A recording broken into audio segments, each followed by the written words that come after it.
You know the saying, the US innovates, China replicates, and Europe regulates? But in AI, is that still true? To explore that, today on the EUVC podcast, we have Eoghan O'Neill, Senior Policy Officer at the European Commission's AI Office, to shed light on the Act's nuances and its impact on European innovation. we explore the EU AI Act, Europe's bold move to shape AI responsibly, or is it just another bureaucratic overreach? First thing to keep in mind with the AI Act is it's not competition law. It's a product safety regulation. We break down why it's closer to medical devices or escalators than a digital clampdown. If you're a startup in that space, the first question to address is, are we in the prohibited systems game? If you are, you need to make sure you're not releasing anything in the EU because it's now prohibited under the Act. How Europe's pulling startups into the process, and why most won't even hit the high-risk rules. We also ask the hard questions about regulatory capture, comparisons to GDPR, and whether Europe is stifling or enabling innovation. In a simple sentence, the AI Act can deliver for wider society trust in AI-driven products and services, and that can drive market uptake. And for the founders who navigate it early, this isn't just compliance. It can also be an edge. Access to that compute power, free, no charge, gratis. Europe is a player here. Tune in now for the real story on AI landscape in Europe. Explore whether Europe is regulating or leading with Andreas and Eoghan on the EUVC podcast. Before we start the show, a quick note. If you're building or running a fund, you know it takes the right partners. At EUVC, we only work with sponsors we truly believe should be part of your tech stack. Please do take a moment to hear about them. And if you do, reach out, mention EUVC. It's the best way you can support what we do. Thank you so much. Starting off, HSBC Innovation Banking. If you're a founder, a scale-up, or a VC, you need a bank that actually understands your world. HSBC Innovation Banking backs innovation globally, from seed to IPO. And if you ask me, a strong banking partner like HSBC belongs in your stack. If your portfolio companies are scaling, they need infrastructure that won't slow them down. Google Cloud Starter Program offers $2,000 to $350,000 in credits, plus technical support to build better and faster. It's a key boost every fund should bring into their ecosystem, and oh my God, are we thankful to be partnering with them. Now, legal is a space you cannot lag on. Legal needs to move at the speed of venture. Goodwin's team has decades of experience with startups and funds. They're trusted at every stage from formation to exit. Goodwin definitely is a legal partner every serious manager should have in their stack. For Luxembourg-based VC, PE, and fund-of-fund managers, modern funds means going digital. Fundcraft gives you a full-service, digital-native platform built for today's European managers. It's a must-have if you're scaling smart. So we all hear about the Middle East. How about you go there? From AI to deep tech to sovereign fund, Skytech in Dubai is where global future of tech gets negotiated. It's not just a conference, it's where East meets West, capital meets innovation, and the bold set the agenda. If you're playing on the global stage, join us going to Skytech this year.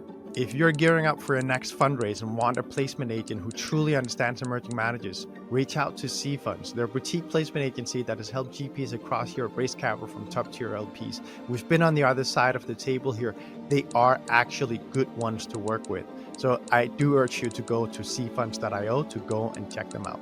And hey, before you go, if you're looking to discover startups, raise capital, connect with innovation leaders, do check out dealflow.eu, the EU-backed platform bridging founders, VCs, and corporates. There's no better place to find the startups that have received significant funding from the European innovation ecosystem.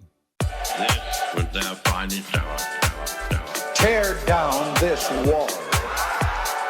It's more than just an alliance. This is a union of values. Let's start acting.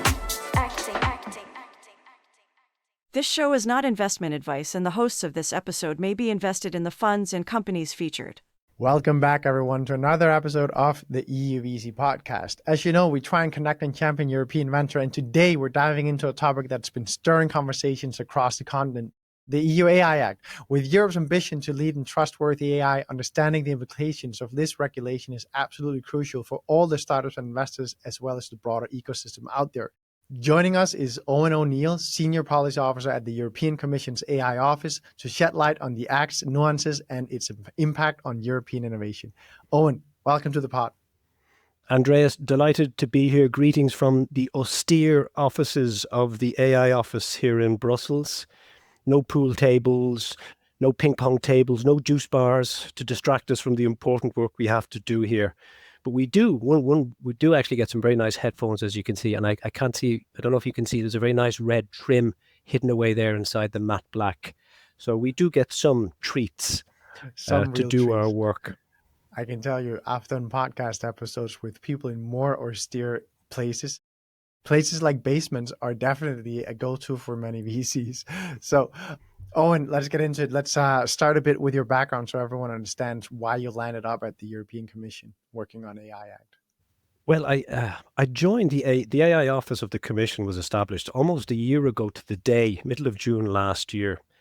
And I joined it from the very, very beginning. I moved to it. I was previously on the enforcement team for the EU's Digital Markets Act, Digital Services Act. But I've been around the Commission, working here for over 20 years. You know, if we go way back, I'm an engineer. I did civil engineering in Trinity College, Dublin. Started out my career in, of all places, working in the pet food industry. I was a king in the world of designing gravy systems for pet food on this continent many years ago. But then I ended up moving in a non-linear fashion from the pet food industry to the IT industry, working for one of the big companies before joining the Commission.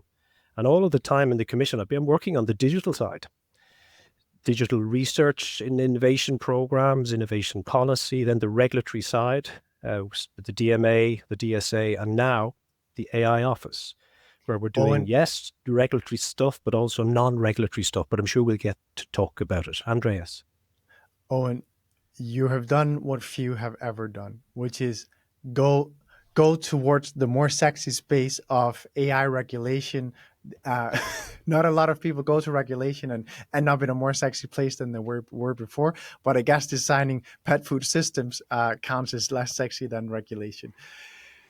Don't underestimate the attractiveness of the pet food industry. That's all I'll say. Okay. Yes, well, there are some VCs that made real money there. Let's get into it. Let's talk about the mission and the responsibilities of the AI office, just so everyone fully understands why it's such a central body for us.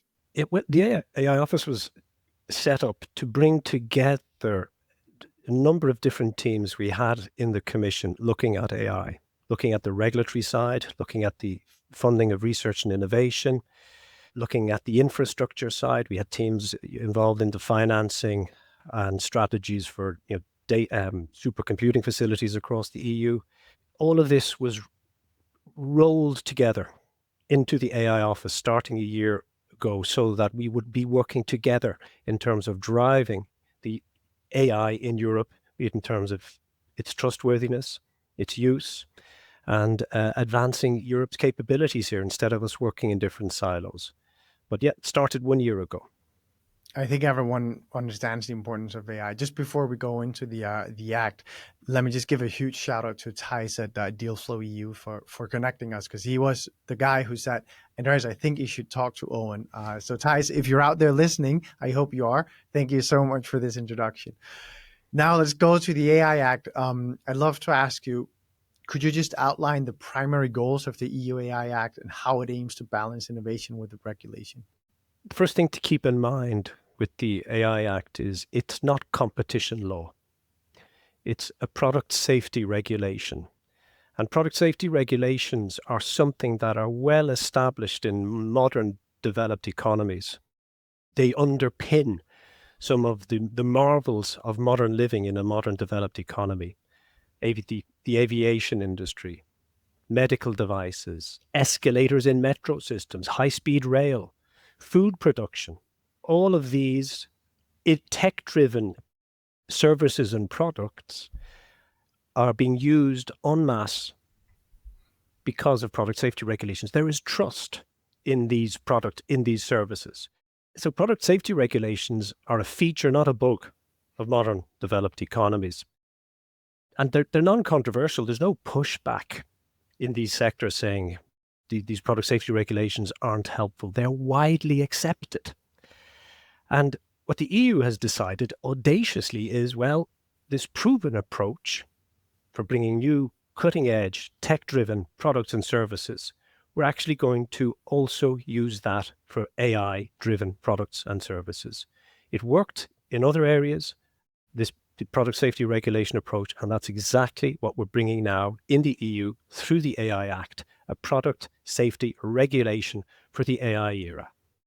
How would you though, because there's a lot of discussion of this in this area, and of course a big critique from many, which say that AI is just not at a place where you can yet regulate it without creating a bunch of over-regulation that's not necessary at this stage. Right now, we just gotta let it run.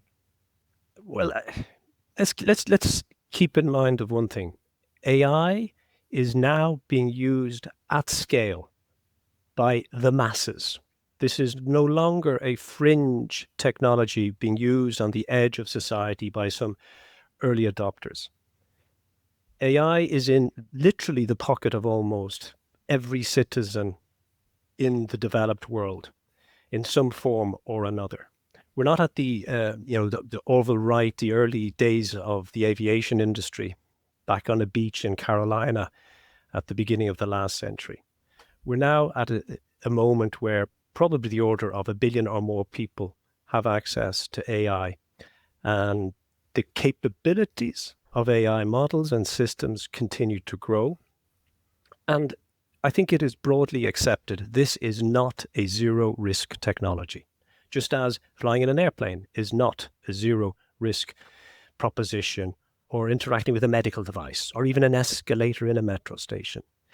And the EU, based on its experience with product service regulations, has decided we're going to regulate in this space, but we will do so in very close cooperation with the key stakeholders in shaping the regulation, how it is enforced, how it is implemented. This is a key feature of how the AI Act is going to impact in the world. You shared a good story last time we spoke on this very involving process or open process of creating the AI Act. So maybe you can talk a bit about to how you've structured that, the parties that has been involved and so on. Yeah, if you take the AI Act, you break its focus down into two populations. One population being generative AI model providers, and the other population being those developing AI systems which could be downstream making use of AI models. Let's focus for a moment on that first population, the providers of generative AI models. They will be the first community who will have compliance obligations under the AI Act. It's in August this year, their compliance obligations kick in. The question was, how do we go about implementing the Act for those providers? What the Commission did was, last year we created a code of practice working group, open call for stakeholders to apply to join. We have about 1,000 individuals who are in this code of practice group. And what is this code of practice group doing? It is developing a code of practice to be used by providers of general purpose AI systems, Gen AI systems, models, should I say. We have everybody, the full spectrum of stakeholders are there shaping this code of practice. First key thing to mention is the Commission is facilitating this.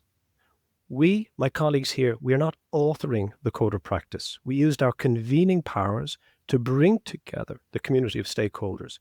And among these 1,000, we have the full spectrum. Yes, we've got the Anthropics, the Mistrals, the OpenAIs, the Metas of the world who are delivering models at scale.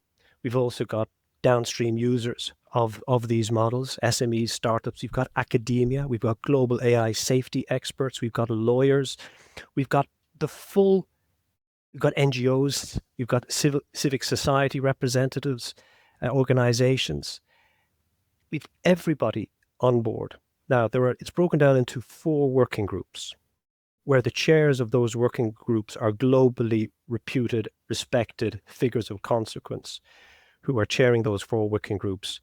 So this is if I do say so with institutional immodesty, I put this forward as being an excellent example of collaborative work to support a regulator in enforcing a regulation in a way that is helpful to the wide community of stakeholders, including the technology providers.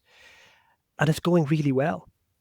The chairs of one of the working groups, the chair of the test risk mitigation working group, Joshua Bengio, who is a Turing Prize Award winner, he only about 3 weeks ago, on the public record, said that he considered this code of practice approach to be exemplary.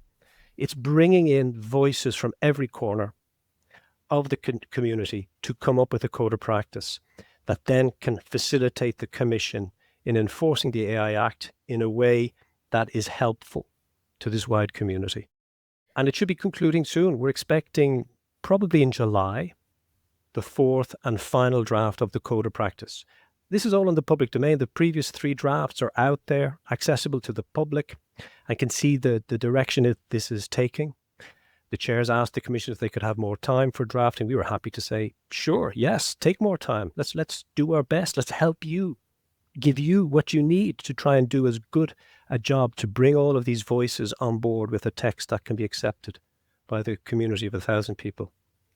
You always, now you mentioned maybe a magical number there, because one of the critiques or risks of running an open process, so to say, where you get input, is that the places where you get most input are from the stronger organizations, which then leads to regulatory capture, because the only people that have the means to influence are those that have good lobbyists and good people working on this type of thing.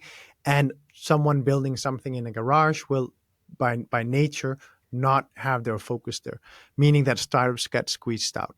How have you ensured that the startup community is properly listened to in this process? First of all, we facilitate. We're not in there micromanaging the discussions and the exchanges. We did make sure that the working group leads were strong figures who would be able to bring balance to all of the voices that are coming, that would be able to take on board the considerations and the points being raised by the wide community. We're not in there micromanaging, but we made this open. We made it very broad in order to bring in the voices of not just big players, but smaller players too. The chairs recognized the need for more time. And to repeat what I said earlier, we were happy to do that, to let them have that more time. Let's go to the impact on startups here. If I ask you the question, what practical steps startups that are developing AI-powered solutions should take to comply with the AI Act? Okay, the first thing is to try and establish if the AI Act is actually relevant to your business. The Act does not the main provisions of the Act do not need to be addressed or to be complied with by all actors in this space. Let's take that second population. We discussed a few moments ago the general purpose AI developers and the code of practice. Now let's move to the second population, those developing AI systems. If you're a startup in that space, the first question to address is, are we in the prohibited systems game? That's scraped facial recognition data, social scoring, biometric categorization, crime prediction. If you are, you need to make sure you're not releasing anything in the EU because it's now prohibited under the Act. So let's assume you're not in that space. Excellent. Next question is, are you offering solutions in any of the high-risk categories for AI that are in the AI Act? These are AI systems in terms of biometrics. It's all listed in the Act, but I'll share it with you now. Biometrics, critical infrastructure, AI solutions for education, such as evaluating students, the admission of students into universities or the monitoring of students. Employment, such as in the recruitment game.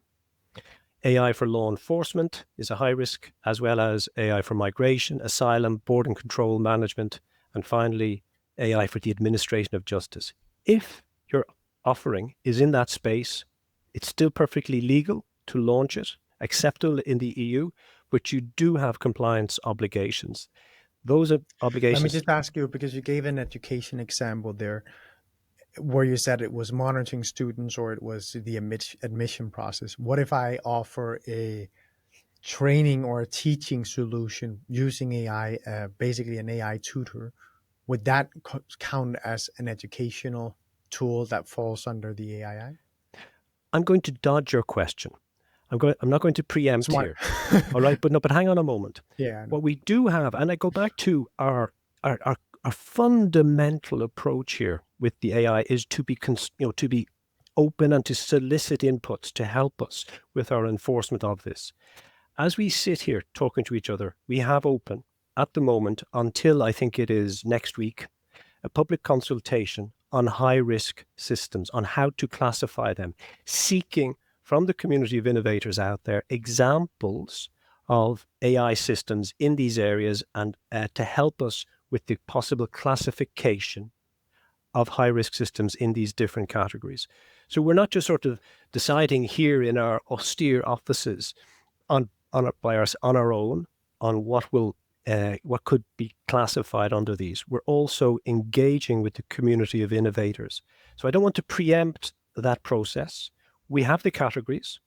We want to understand better what will be considered as something that falls under them. That process is underway. Just because you're delivering a service in education doesn't make you in the high risk category. It's specific items within. Indeed. And following on the consultation we're having at the moment, we are going to be issuing guidelines that will make it much easier for me or anybody else to answer the very question you posed. We're not there yet, Andreas. It wasn't planned that we would be there at this point in time. It's one of the things we're working on. We will be issuing guidelines. In fact, I know the timeline, February next year, which is a full 6 months before the compliance deadline obligations kick in. We will be issuing the guidelines so that there is clarity and understanding among innovators as to what would be considered high risk and what would not. It's coming. Hang in there. Can I ask you a question? And it's a potentially provocative one, or a potentially troublesome one for you to answer, because it touches on other parts than what you are working with yourself. So you end up commenting potentially on what some other people are working with. But GDPR is something that I think many in the European Union would say, we did a good job there. It really, like that ensured privacy. We're at a better place today than we were before. However, there's a lot of startups that say there's a lot of innovation that we're not able to do because GDPR is blocking us. Just because compliance, making sure that we are compliant, makes it abundantly difficult for us compared to if you're building outside of the EU. And I don't want you to comment on this. I'm just saying that this is a situation and an observation by many in our ecosystem. What steps are you taking to ensure, and do you feel confident that you will be able to ensure that, as an example, we don't lay waste to everything inside education, inside employment, inside, now you said law enforcement, but I imagine that also will in some way include or encompass anything in the legal space. So I'd be very curious to hear, how do you make sure, and what is your confidence level that we don't end up in a similar situation where the EU considers we've done everyone a favor here, we're making sure that the AI products are safe, but in fact the startup ecosystem is saying we're experiencing the opposite. Okay, with GDPR, it's not something I'm working on. It's not part of my responsibilities here. What I will say about GDPR is, yes, it has been a big success because it encodes values of the European Union in legislation. It gives agency to citizens of the Union in terms of their private data. It's also something that's been a big success in terms of it has been copied by very serious other global economies and societies out there, South Korea, Canada, to name a few, Norway, Iceland, have drawn direct inspiration from the GDPR, despite the criticisms that come up to it from some corners. Implementation of GDPR, is it optimized? No, I don't think it is. And does that have an impact on, for example, startups, as you say? Yes, it does. But there is recognition that we should here institutionally that we need to look at GDPR and see what we can do.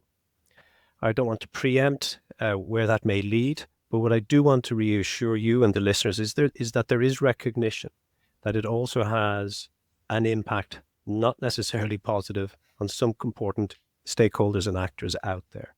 With the AI Act, we are from day one engaging very actively with communities about what it means, consulting with them, trying to get this right. I also think for the vast majority of startups out there. I do not think they will fall into, for example, the high risk category. And therefore their obligations under the AI Act would be actually quite minimal. They would have obligations, for example, in terms of transparency. Which upstream AI model are we using? The transparency requirements, what they will be provided from what is decided in the code of practice. So we're working to try and make this easier and less burdensome from day one, not as an afterthought. It's baked into our approach. Even just you and I talking today, this is not happening by accident. This is part of an effort to engage with the wider community and raise awareness, understanding, and provoke thoughts, reflections, and ultimately questions from this community about what we are doing. I understand that the AI Act is first and foremost intended to affect the very big systems and where there's real things at risk, so to say. As you say, it's a safety provision. That said, as an example, in the US or in the debates around how do we build AI, we saw two very different approaches with Grok on the one hand that just says, no waiting, you can say whatever you want, you can get the AI to say whatever you want, answer any questions that you want. And then you had the mess up with the founding fathers being all portrayed as being minorities in the first rollout of Gemini. And because I understand that some of the critique from those that are, I don't know if we should call it AI purists, or at least very liberal AI thinkers, say, well, we should be able to have AI do almost anything. And that's, of course, being championed by the team behind Grok. And you have others that say, well, we need to take a more responsible approach. How do you ensure that the AI Act does not embed what some people call biases or specific viewpoints by a group of elites today that might in the future be considered? As an example, what some people would say is, we've had that with the woke mentality, which 3 years ago, everyone would have expected everything to be very locked down in terms of what you can do and what you can say, and have the AI do and say. And today, it looks like we're coming towards a very different point of agreement. Do you see the AI Act in any way forcing the model developers into taking a specific stance on this? Now, the AI Act, it comes in, and I'm proud to say this, at about 90,000 words. It's an absolute huge piece of legislation, which I think is necessary given the sophistication of the technology that we're trying to bring some product safety regulation to. I am not aware of anything in the AI Act that goes into the direction of you are in terms of what is right, what is wrong inside, for example, in terms of training data and biases that may emerge from a model. The code of practice, I don't want to preempt what comes. I don't know what's going to come out of that. As I say, we're not micromanaging. There are working groups there on the internal risk management and governance of general purpose AI providers. That's one of the working groups in the code of practice. Let's see what comes out of their consultative process in terms of those models and how that could be relevant to the point you're raising here. But I am not aware of any provision in the AI Act that is trying to, that goes in the direction of, for want of another expression, thought police. What we want is a product and in the AI world that will not cause harm to citizens in the EU. Just like product safety regulations for escalators, we do not want people to lose their toes when they're going to get the metro. That's the fundamental philosophical core behind the AI Act. And the difficult thing is, of course, that with AI being artificial intelligence, if you police the AI, do you not by definition police thought, at least by the machine? I definitely get that it's not the intention. And I think that we all agree that, at least you and I agree, where we should land on this spectrum. But it is one of the big things that people are afraid of course. One point I will make, though, is, I mean, the AI Act and its implementation is not going to, it's blindingly obvious what I'm about to say. It's not going to please all of the people all of the time.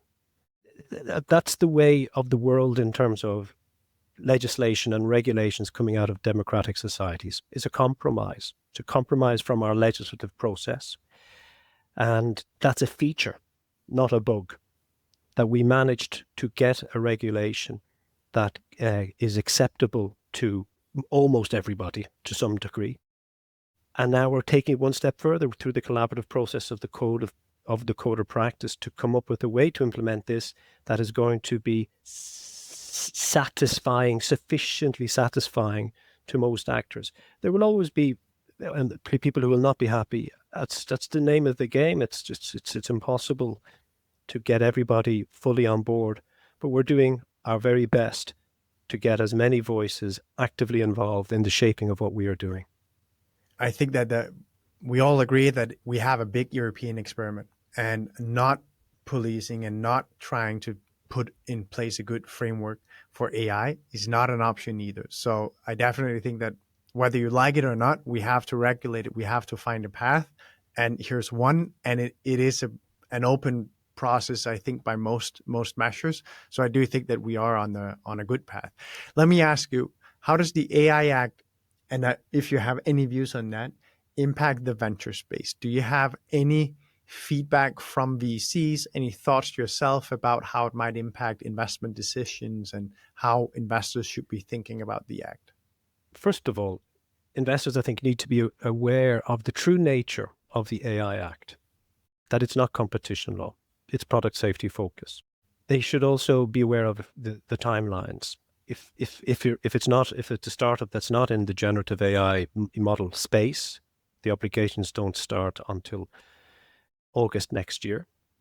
They need to establish, does the startup they may be looking at, or that may already be in their portfolio, does it fall into the high risk category? We will have guidance, as I said earlier, coming in February, but already the categories, the high level categories, are outlined in the AI Act text in the public domain. No mystery there.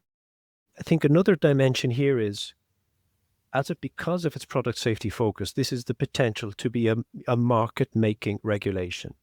For example, the transparency obligations.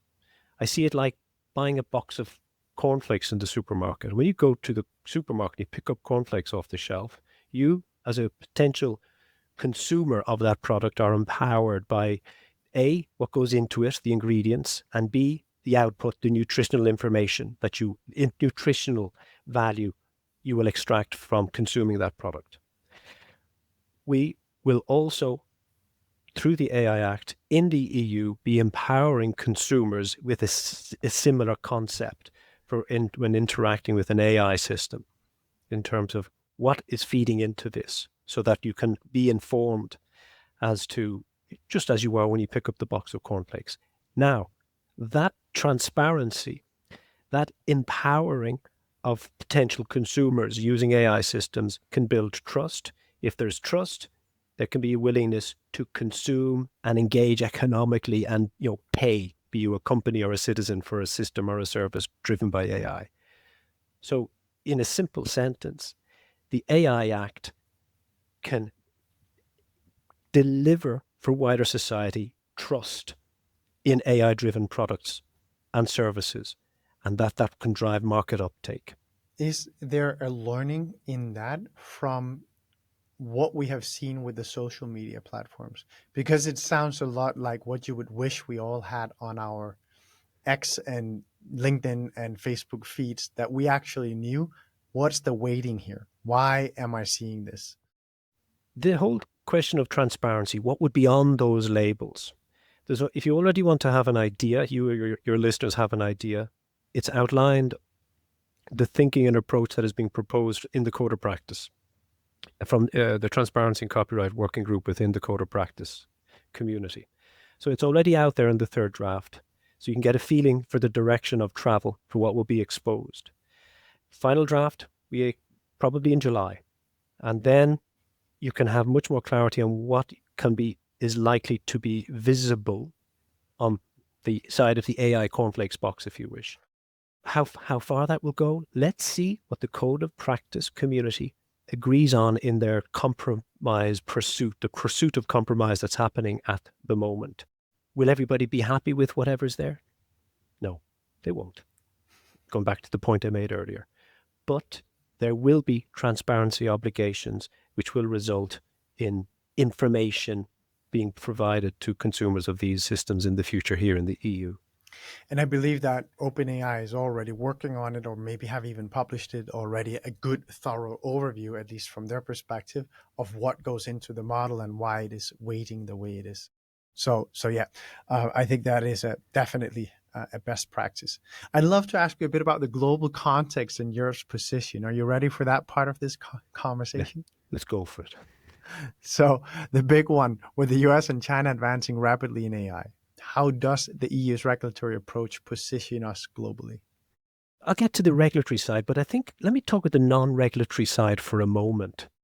In the press, when talking about AI in the world, there's so much focus indeed on the progress and advances being made in China and the US. And often the discussion when it comes to Europe is talking about the regulatory side. And sometimes the sentiment there is not too positive, which I disagree with, but I would do so when I have my reasons for that. And I've tried to outline them here. However, if we look at Europe, as a continent, we have for AI engine, in terms of density per capita of AI engineers, there are 30% more AI engineers on the continent of Europe than the US. 3 times as many per capita as China. So when it comes to the skills, the technical skills necessary for deploying AI systems, we have that to some degree, in some acceptable form of abundance on this continent. What about infrastructure? 15 of the world's top 50 public supercomputer facilities are in the EU. And those 15 made the top 50 before we started the EU's AI factories investments, which have now been dispersed to many of those 15 already in that top 50. And we've still got the AI gigafactories investments of about 20 billion euros still to disperse to raise the floor of public supercomputing infrastructure. But most intriguingly for many of your listeners will be these AI factories, to access the compute power of them in these public supercomputing facilities, being strengthened for the AI era, access for startups will be, wait for it, free. We will be launching the information on how to apply for access to this compute power. The startup applies and their application is approved. The access to that compute power, free, no charge, gratis. So we've got the infrastructure. Does it match what these hyperscalers are offering the US? No, but public infrastructure is strong on this continent and is now being opened up to startups. We've got legal clarity. If you're a startup in the USA, for example, there has been legislation, for example, at the state level, Utah, California, Texas, Colorado. There's talk of a moratorium being imposed from a federal level. How will that play out? Will it happen? Will it last? There's confusion, I would offer, for a startup trying to, in the AI space, looking at the American marketplace. Well, here in Europe, we're in a good space. You've got one single act covering 27 countries, and we're engaging very actively with the community so that things are understood and in advance of the enforcement deadlines, and that is going well. Europe is a player here. Yes, we have Mistral are doing, as in terms of a generative AI model provider, have legs, are doing well. There was interesting developments announced at Viva Tech just this week in terms of data infrastructure to underpin them and how it will grow. We have 7,000, just over 7,000 startups in the EU alone in the AI space. Just over 300 of them in the generative AI space. Europe is strong. You've got the startups, infrastructure, opening it up to them. We've got legal clarity and certainty. We've got the AI engineers to drive uptake. And the Commission is on its side.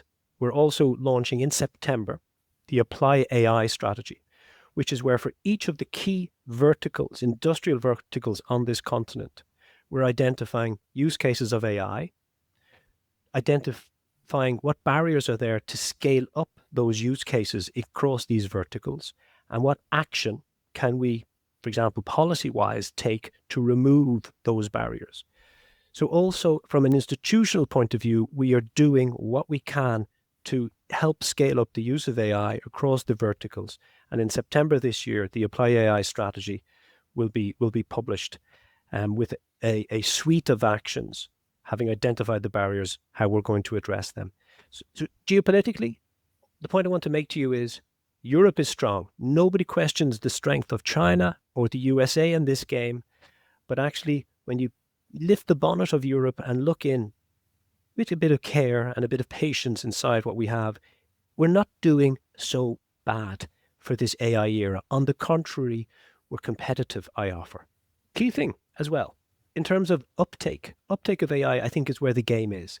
Can industrial verticals across the world succeed in taking on AI in a way that unleashes the efficiency gains and the opportunities of AI? That's where the victory can be sought, can be found. That's where the opportunity is, I think. And I think we have a chance there as a continent. I think you're absolutely right. I think that I love all the work that's happening in terms of making AI more powerful and everything. But I absolutely agree that even where we are today, even with the advances that have already been made in the models that are in the market, if everyone on one continent like EU would actually use it and actually change radically how they work, oh my God, what a productivity improvement we would have.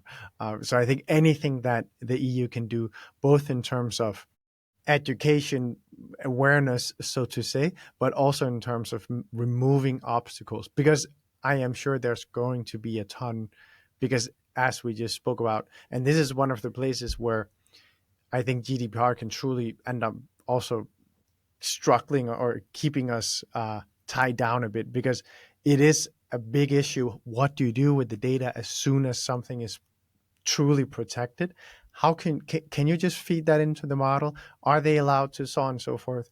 Because this is where I see a lot of people, a lot of organizations completely over-interpreting what GDPR allows you to in their day-to-day, not being able to do completely obvious things that of course they can do. Go into any private company, they do it all the time. And then if you get into a hospital or a school or anything that resembles being a public institution, it's absolutely horrendous to see how I have to fill out 5 different things just almost for a person to be able to store that we had a meeting.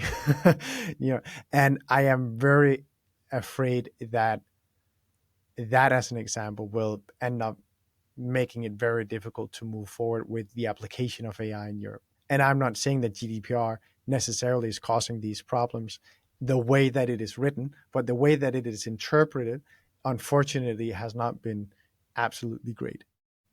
Look, just to reassure you, take the Apply AI strategy alone, our goal, identify the barriers.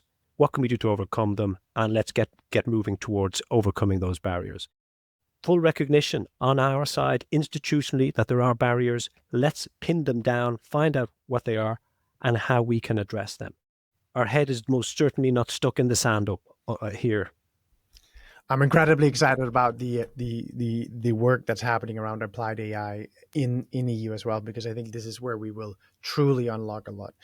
Tell me, can you open up at all what is being discussed and what might come? Or is it, we got to wait until September? Andreas, we are so running around like crazy just to get the enforcement of this massive 90,000 word AI Act. Not to mention the flanking non-regulatory issues. So no, I have to disappoint you there in terms of the future. But there's already intriguing things happening out there in the wider world. I mean, as we know, literally every week there's some major new development in the AI world. But if I indulge me a moment, if I can, there's 2 things that I'm very curious about as we look ahead into the medium term and how things may evolve. If you look at China in recent months after DeepSeek, one could argue that in China, AI models are now a commodity. You had, for example, 01.ai, who were developing LLMs in China. After DeepSeek came out, the big news that broke in December, January. Shortly after that, they pivoted.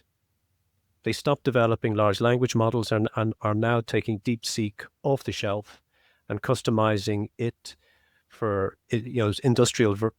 different industrial verticals and also individual companies too, which is a radical shift. From that, my takeaway is, you could be looking at a scenario right now where in China, massive market that it is, that AI models are commoditized. One could debate the likelihood of that, etc.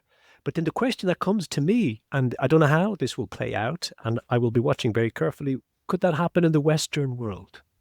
Yeah, well, I think there are many that would say that it has happened already, that we are seeing that doing foundational models is just a race to the bottom in terms of your ability to make money on it. It doesn't mean that it doesn't give you important geopolitical advantages to be the country or the part of the world that, or the alliance, so to say, that has access to the most competitive technology.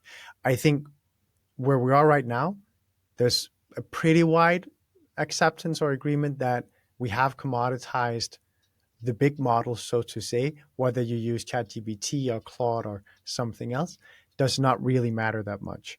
However, I think we also all see that the next frontier is, of course, then can we get to AGI or ASI?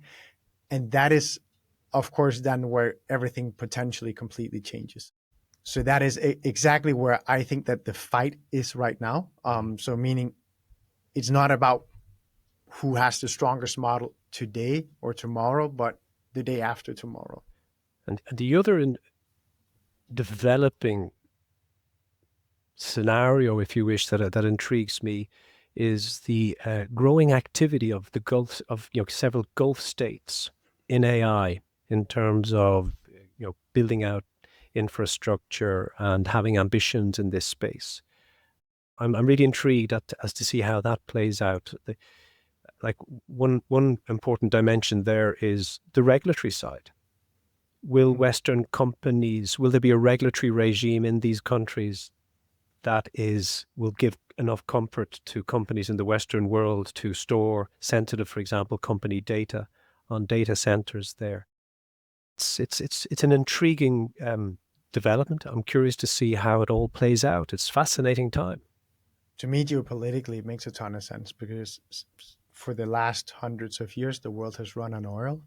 Now we'll run on computational power. It seems like that's the next era. And the Gulf states, of course, have known the power that they wielded in this world because they had the keys to the oil. The question is, can they win the race to be the ones with the strongest data centers? And if they can, or at least be very meaningful in it and be part of the core infrastructure that runs the world, they won't lose the power that they have been able to wield over the past years. So I think that's how I think about it, at least, but I'm just a podcaster, so what do I know? Oh, and I would love to ask you, you spoke a bit about the gigafactories and the work that we have with the AI factories as well. I'd love to ask you if there's anything else in the coming years or in the works right now in the EU that will help startups and SMEs in the AI sector. Let's see what happens with the Apply AI strategy. We have ambitions also within that. I'm not going to talk in detail because things are still being shaped. But what I would make clear is that your community you just look out for the Apply AI strategy when it's launched, all going to plan second half of September this year. Can I ask you on that note particularly, because something that I'm very passionate about, and the reason why I'm talking to you and the reason why I'm talking to so many people in the policy space right now is because I truly think that VCs, as the people that are backing the companies, the builders of the future, especially now with AI that most likely will end up being one of the most powerful technologies ever developed and that will impact society on almost every level. It's so important that we speak up, both in the public so that we ensure that the public understands what's coming, but also, and so that those that want to can adopt and actually get on the right side of history, I was about to say, but also get to work very closely with people like yourselves at the EU and the AI office to truly change and make sure that we are building the right sets and frameworks to be able to take us forward. I'd love to get your commentary on the involvement of the venture community in this work. We're scaling up our engagement with the investor community. I mean, I've spoken in many panels at community events with investors. One of the reasons I'm here today is I want to reach the investor community. I institutionally, if you wish, want to engage and raise awareness and understanding of what we are doing, and also the channels for them as an important stakeholder community to interact with us through, for example, the various consultations that we have on a regular basis. You talked the gigafactories. We have another consultation open as we speak on the gigafactories. Maybe, and I think that could be for your community also. And are we being sufficiently responsive? Do you have enough VCs knocking on your door saying, I want to contribute? That's a great question. No, I would say we don't. We don't. And also one thing that does frustrate me occasionally is a misunderstanding of some key things that we do. For example, the Digital Markets Act, which I worked on before I moved to the AI office. The obligations it brings are only for the gatekeepers as designated, which are basically the biggest companies on the planet. Gatekeepers include non-exhaustive list, Meta, Microsoft, Alphabet, Booking, etc.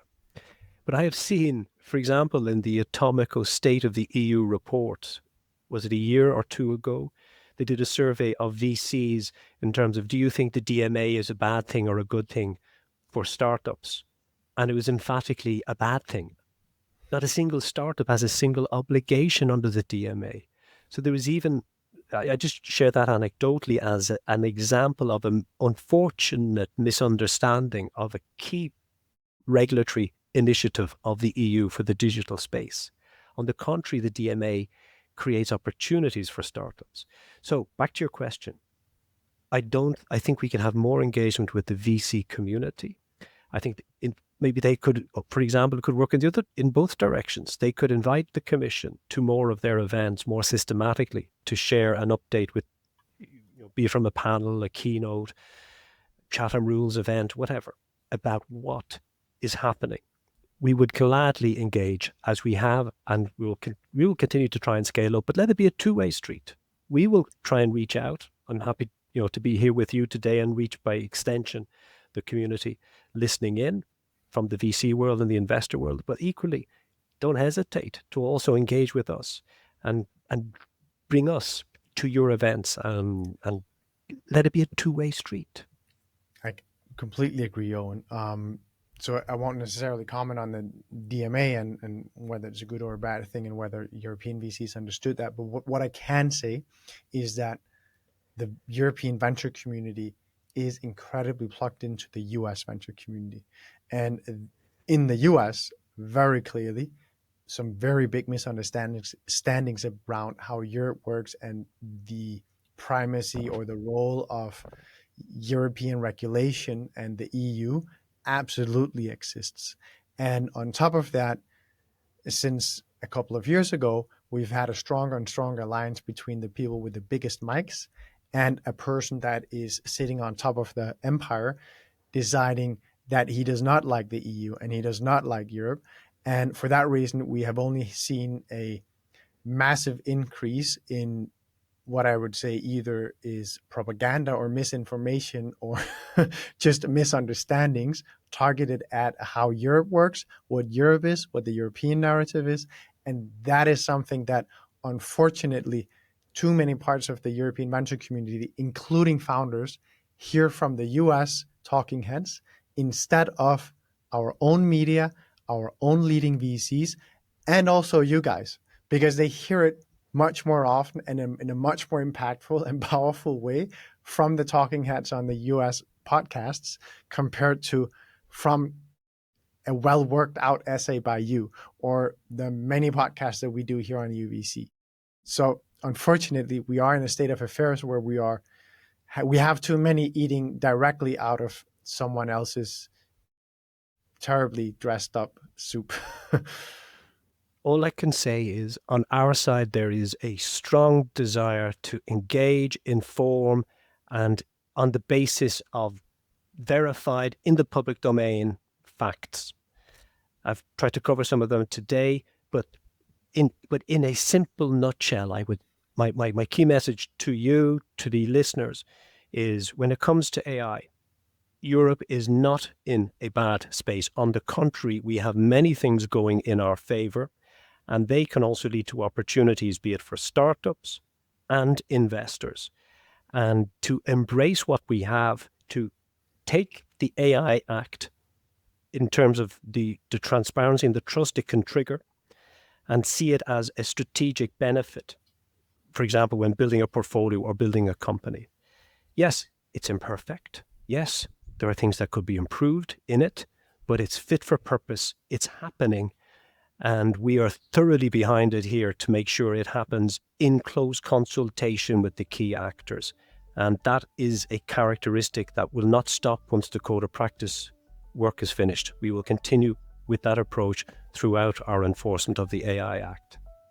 Owen, thank you so much for joining me on the podcast today. I think you have had some very important messages for everyone to hear, and I hope that everyone who listens in will reach out to you or your colleagues or me or anyone working in this space of tech policy, because it is direly needed. Thank you so much, Owen. It was my pleasure. Thank you so much to you, Andreas. All the best. Before we start the show, a quick note. If you're building or running a fund, you know it takes the right partners. At EUVC, we only work with sponsors we truly believe should be part of your tech stack. Please do take a moment to hear about them. And if you do, reach out, mention EUVC. It's the best way you can support what we do. Thank you so much. Starting off, HSBC's Innovation Banking. If you're a founder, a scale-up, or a VC, you need a bank that actually understands your world. HSBC Innovation Banking backs innovation globally, from seed to IPO. And if you ask me, a strong banking partner like HSBC belongs in your stack. If your portfolio companies are scaling, they need infrastructure that won't slow them down. Google Cloud Starter Program offers $2,000 to $350,000 in credits, plus technical support to build better and faster. It's a key boost every fund should bring into their ecosystem, and oh my God, are we thankful to be partnering with them. Now, legal is a space you cannot lag on. Legal needs to move at the speed of venture. Goodwin's team has decades of experience with startups and funds. They're trusted at every stage from formation to exit. Goodwin definitely is a legal partner every serious manager should have in their stack. For Luxembourg-based VC, PE, and fund of fund managers, modern funds means going digital. Fundcrafts gives you a full-service, digital native platform built for today's European managers. It's a must-have if you're scaling smart. So we all hear about the Middle East. How about you go there? From AI to deep tech to sovereign fund, SkyTech in Dubai is where global future of tech gets negotiated. It's not just a conference, it's where East meets West, capital meets innovation, and the bold set the agenda. If you're playing on the global stage, join us going to SkyTech this year. If you're gearing up for your next fundraise and want a placement agent who truly understands emerging managers, reach out to C Funds. They're a boutique placement agency that has helped GPs across Europe raise capital from top-tier LPs. We've been on the other side of the table here. They are actually good ones to work with. So I do urge you to go to cfunds.io to go and check them out. And hey, before you go, if you're looking to discover startups, raise capital, or connect with innovation leaders, do check out dealflow.eu, the EU-backed platform bridging founders, VCs, and corporates. There's no better place to find the startups that have received significant funding from the European innovation ecosystem. This was their finest hour. Tear down this wall. It's more than just an alliance. This is a union of values. Let's start acting.